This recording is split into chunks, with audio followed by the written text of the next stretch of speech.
Hey, what's going on, you guys? My name is Rage, and we are back today with Marvel Strike Force's newest blog post here, welcoming the Spotlight raids that are actually going to be replacing some of the Greek raids that exist in the game. In addition, we'll be going through in terms of taking a look at what changes that's going to be like, especially if you are a newer player or those transitioning to endgame.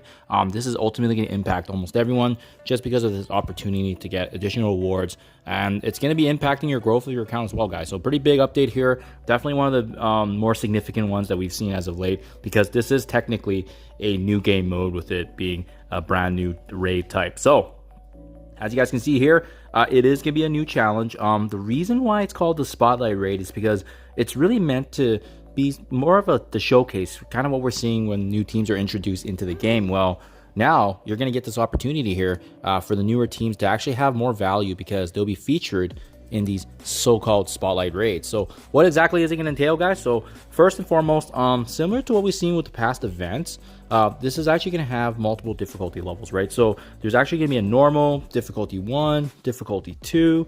In addition to that, you can even see right here for the one that's coming up here, it's actually going to specifically feature both Alpha Flight and Spire Society. In addition to the starting nodes here, you can see that we're actually not allowed any mythic characters. So it already looks challenging because we're up against apocalypses. There's a super scroll at the very end for us, so definitely looks interesting and fun, which is nice to say the least. Also, keep in mind too, we're likely probably going to see some changes going forward, right? This is only featuring the two newest teams, Inspire Society and as well as the Alpha Flight. So likely in the future, when there's more teams getting introduced, this is probably going to, obviously change with the season and change with the teams. Hence the name Spotlight. Now, what is important to note here, guys, is that the minimum requirements here is that for the normal difficulty, you are expected to do the level 5 ISO 8. Difficulty 1 has T2 level ISO 8, and then additionally, the last and final difficulty, you do require a T2 level 4. So this is very, very similar to Incursion 2.3. So great to see at least that it won't really mean much in terms of the end game content, because many of the folks already in the end game are likely going to feel already a similar kind of requirement build. Having said that, what's important to know about these raids coming into the game is that they're going to feature some of the newest rewards, especially Crimson Gear, right? So keep in mind, right now, Crimson Gear, you can actually purchase it directly in the store. You can also obtain it in the way of raid rank rewards, in addition to the raid orbs, and you can even purchase it with elite raid credits, but that's it. So this is just another avenue now that we're going to be getting a chance here for armoring 19 orbs, Crimson Gear, in addition, Spotlight orb fragments, which I think hopefully maybe even feature some of these featured Spotlight characters. That'll be really awesome. Heaps of gold, raid credits, and more importantly, there is actually T4 materials, which is pretty big, because that's a big bottleneck in the game when you're trying to build up new characters and teams. Obviously, those resources are going to make up over time.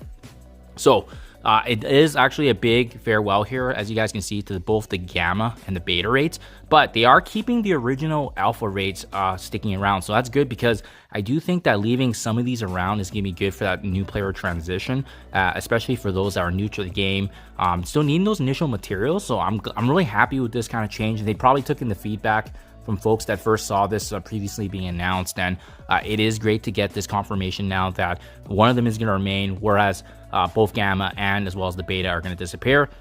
So having said that, then the old rewards for actually all three of the previous Greek raid orbs are actually going to be unobtainable. So if you guys are watching this, make sure you open them. Mind you, there's not really that meaningful resources anymore, but I mean, make sure you're not keeping this, because it's obviously going to just be a waste now going forward. Also important to note, there's some big changes that are going to be classified here. So Alpha Raids are now going to be renamed to Greek.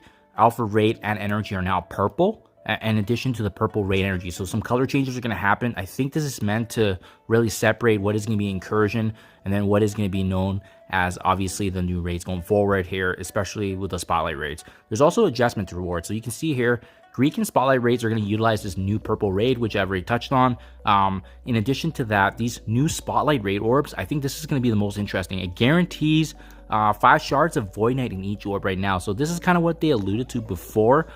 Just the fact that some of these hive mind characters are going to be technically farmable, but in a different way. So it is interesting though, because they've only talked about Void Knight so far. I wonder what's going to happen obviously with Gwenom and Red Goblin. That remains to be seen.